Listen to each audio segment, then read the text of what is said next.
Ayun, taas. Ang Giso Cave is home of bats and other nocturnal species. Let's do this. Let's go! Ayan o, Tuko Cave.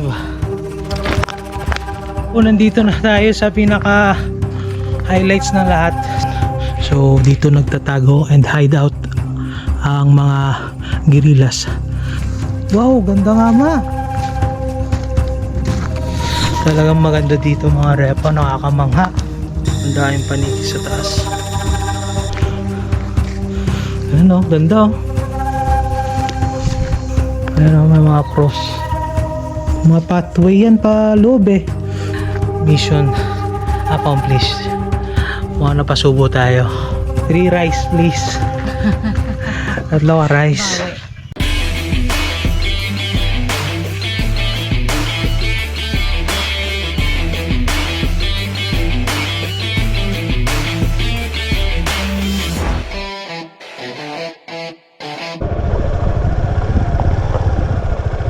What is up mga Repa Peeps? Today is another vlog and another adventure. Nandito tayo ngayon sa Bulabog Putian National Park. Dito lang yan sa Dingle. And kung nakikita nyo yung background natin mga Repa, dito pa lang ay napakaganda na, napakasariwa ng hangin. Ayan o, kung nakikita nyo, rainforest talagang datingan dito. So meron pa lang nakatagong yaman ng Dingle. So sisilipin natin, sabay-sabay nating silipin ngayon. And let's go. May ano sila dito, may unggoy, alaga nila dito. Ano pangalan? Si Bola. Bola.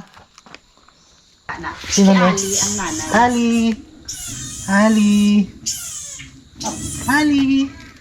Wala daw para kitang nanay. Ali. Bola. Hi! Ayan mga Repa, ito yung mga destination dito. Ayan ang Giso Cave, Tuko Cave, and Maestrana Cave. Ayun, so pupuntahan natin. And mga, ayan o, makikita natin doon mamaya may mga ahas, ayan, mga frog, iba't ibang klaseng mga creatures. Ayan o, it is the only limestone mountain formation in the province of Iloilo. So may maraming rock formation siya mga Repa. Si Ma'am ang taga-bantay dire. Sino galing alam mo, Ma'am? Si Joy Pama. Joy Sama. So, ilang ka naka-years ga work ni Ma'am? Dugay naman. Magsi 7 years. Di pwede mo kami ma-sharean gamay isang about sa Bulabog Putian National Park. Okay, ang Bulabog Putian National Park may ara kita nga 854.33 hectares. Wow, lapad ba? Bali kuan ka duha ka barangay. Ay ka municipality ka Dingle, ka municipality ka San Enrique. Nahati sa tunga. Nahati sa tunga. Okay. Ang municipality ka Dingle may 5 barangays nga nasakop. Bali Moroboro, Lingkod, Kamambugan, Kaguyuman, kag Tula-Tulaan. Ang San Enrique naman may 4 barangays nga nasakop. Bali Roma, Kumpo, Palhi, Lipak. Harao, 854.33 hectares. Wow, so malayo-layo ang lalakarin natin Pero ngayon. hindi mo na malibot sa isa kadlaw lang. And susubukan natin. So, let's go. The adventure begins. Oo. Okay, Ma'am, may mga ano ka guide? Mapa? Ayan, may mapa. Wala mo na namon, Oh, Be. sige. Balik Pwede ka niyo na naman. madala, oo. Let's go. May trail man kami, sir. Hindi man kami magtalang. Kami mga signage man Okay. May mga dao cave. Ay, may Pilang entrance, Ma'am? 30 pesos. Yan, 30 pesos lang. So, overnight mga muday, wala? Oo, pwede ka ka-overnight. Ara, da sa Visitor Ilan? Floods. Ang donation lang. Sa Donation ilaw, lang. kagi, ano. Ito. Dito sa sulod, wala. Wala na. Oo, madali lang. Basi may King Kong da? Wala, man. Wala. Wala. Sige, Ma'am. Thank you. So, let's go. Nakikita nyo, ayan na. Thank you. Adventure begins. Fuel for the venture. Ayan o. Famous tourist destination. Century-old tree. 300 meters away. Tuko Cave, 1 kilometer. Maestrana Cave, 12 kilometer. Giso Cave. Pasu Cave, kag ang viewing deck, 2 kilometers. So, 6 siya. Ayan mga Repa, may mga pangalan doon. So, itong tree na to is Nara tree. Ang laki oh. And yun, ang mga bamboo. So, iba't ibang klaseng mga puno ang nandito. Medyo nakakatakot para sa akin dahil feeling ko parang sa pelikula, and kung makikita nyo biglang may lalabas na dinosaur o kaya si King Kong. Pero masarap maglakad dito dahil ayan no, walang araw na pumapasok and napakalamig mga repa. Sobrang lamig. So bakit to? Ang maririnig nyo lang dito mga repa is mga huni ng mga ibon. Napaka peaceful.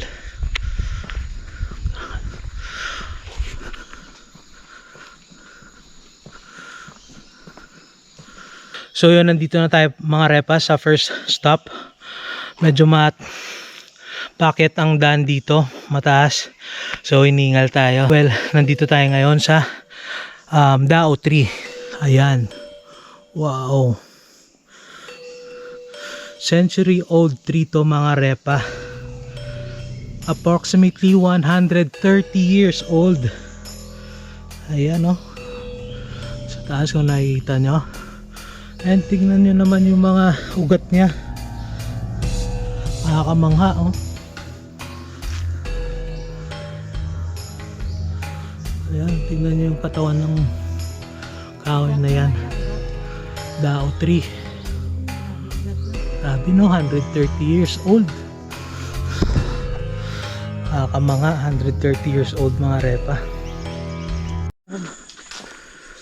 So, punta tayo sa next stop. And, ayan o, web. Kita ba? Ewan ko kita sa camera. Ganda oh. Medyo hindi naman kayo mahirapan dito pag mamasyal kayo dito dahil meron silang ginawang walkway. Yun nga lang, medyo mataas siya, paahon, so medyo pagod ka rin.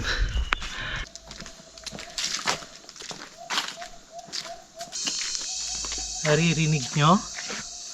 Kakaiba sa ano yan, no? Kung sa city tayo, polusyon, busina, ingay na mga sasakyan. Dito maririnig mo lang is mga huni ng mga ibon, insekto, iba't ibang klaseng nilalang creatures. So kakaiba. So ayan mga repa, next stop, dalawang way. Sa kabila ay ang Giso Cave, pataas doon, and yung may stand na cave. So saan tayo ma? Sa 250 meters o sa 150 meters? 250. 250 na, para malapit na doon. So let's go. 250, pero yung daan kita nyo pataas.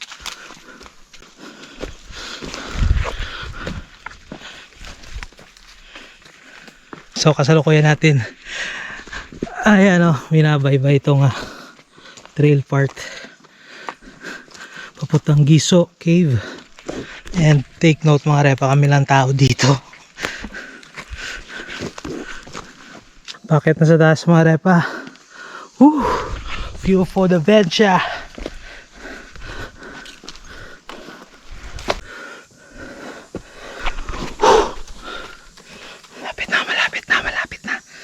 Malapit na.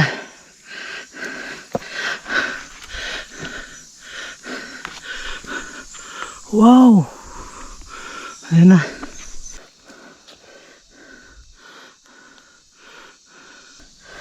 Ayan, taas. Pupunta pa sa taas eh.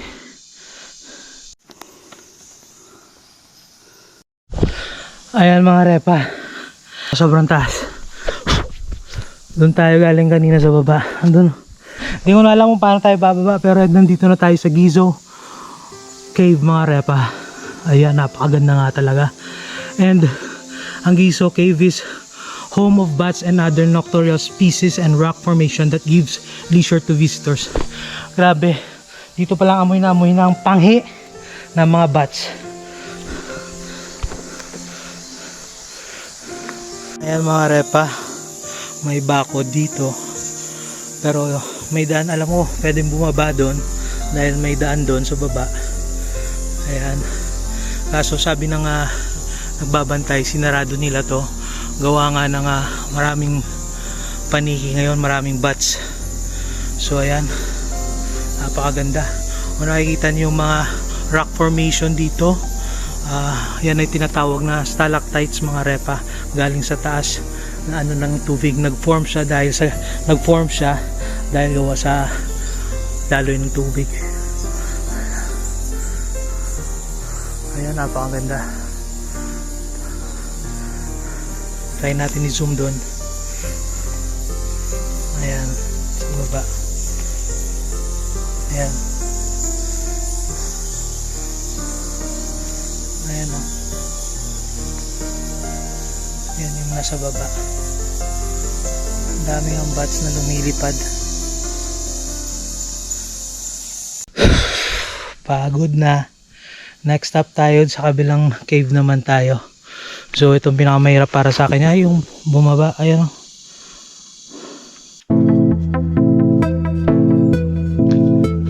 So yung mga repa, nakita nyo kung gaano kataas and gaano kaganda ang Giso Cave. So 250 meters yon from here. Bumalik tayo sa starting point natin kanina. And next naman isang maestra na cave. So 150 meters naman siya. Medyo malapit-lapit lang kaysa kanina. Maestranza Cave. So let's go. Wala nang patumpik-tumpik. Kahit pagod tayo, let's go pa rin mga repa para sa inyo to. Basta make sure like and follow my page and please share this video ha. Para sa inyo to. Let's go. Silipin natin. Let's do this. Ma, let's do this. Let's go! So 6 na spots kanina dun sa taas. Nandun yung Giso Cave. And packet pa daw doon. Yun ang pinakamagandang part. Yun ang kanilang viewing deck. So makikita ang buong Dingle connecting to San Enrique. Pero hindi na tayo abot dun.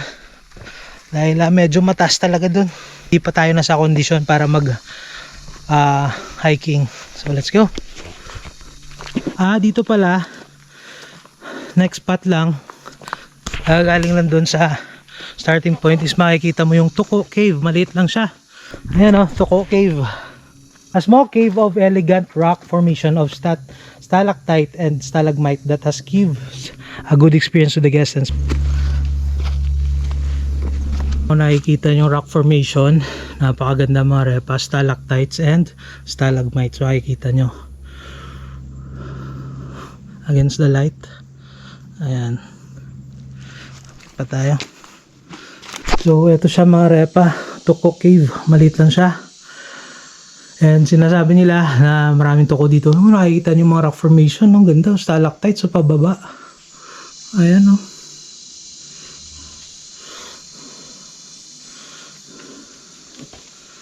Ayan, napakaganda. Napakaganda. So yun, kung nakikita nyo. So meron pang lagusan doon. Hindi na tayo pupunta doon. Yes.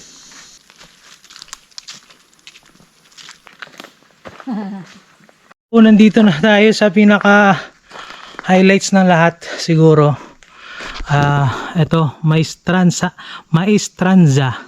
a historical and cultural site for Via Cruises during Lenten season and used as hideaway of our guerrillas during Spanish and American and Japanese occupation. Ito ang hideout ng mga panahon pa ng guerrillas, Spanish time, American and Japanese occupation.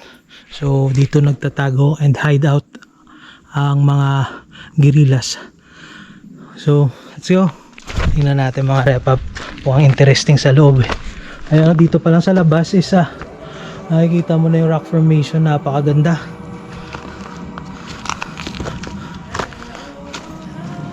Ayan o. Wow. Wow, ganda nga ma. Talagang maganda dito mga repa, nakakamangha. Sana may 360 man lang ako nadala. Hindi ko nadala, nandun sa motor eh. Ayan o. Ayan ang mga cross. So Spanish time pa to. And may mga lagusan sa baba oh. Dam cave 1, 2. Ito malaki. Ayun, pwede kang bumaba doon. Pero madilim na. Ako nakikita dyan sa camera. Ano, ganda oh.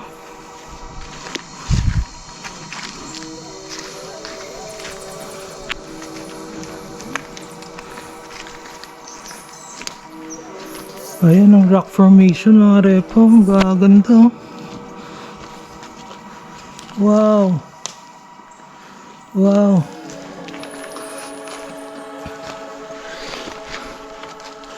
Wow, talaga nakaka-amaze, nakakamangha mga repa. Ayan oh.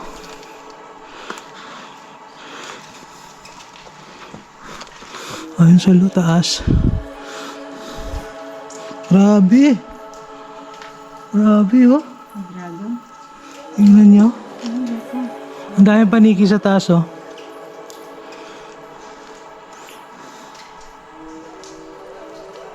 Grabe. Nakakamangha mga repa. Oh. Wow. Oh, kita niyo yung bato na nahulog doon. Parang dinosaur siya. Ayun oh. Kabila tayo, kabila. May mga namatay na siguro dito dati. So, meron may mga cross. And dito sa kabila meron din cave. Lagusan ba? Grabe, hanggang sa baba pala to. Hanggang sa baba oh. Mga pathway yan pa loob eh. So malamang ay malaki pa tong kuweba na to dun sa loob, and ay may mga pathway sila na pwede silang dumaan, makatago dun sa loob. So entrada pa lang to. Ito pa lang ang entrance nila. So doon sa loob siguro sila nagtatago mismo. Kakamanga. So yung mga repa, mission accomplished. Nasilip na natin ng Bulabog Puti National Park, and mga napasubo tayo.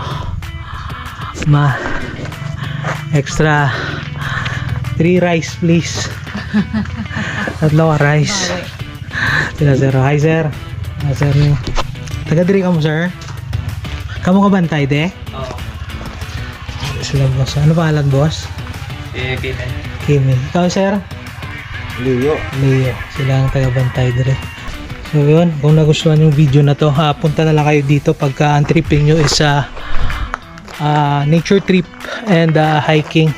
Swak na swak ang lugar na ito para sa inyo mga repa. So please like, follow, and subscribe my Facebook and YouTube account.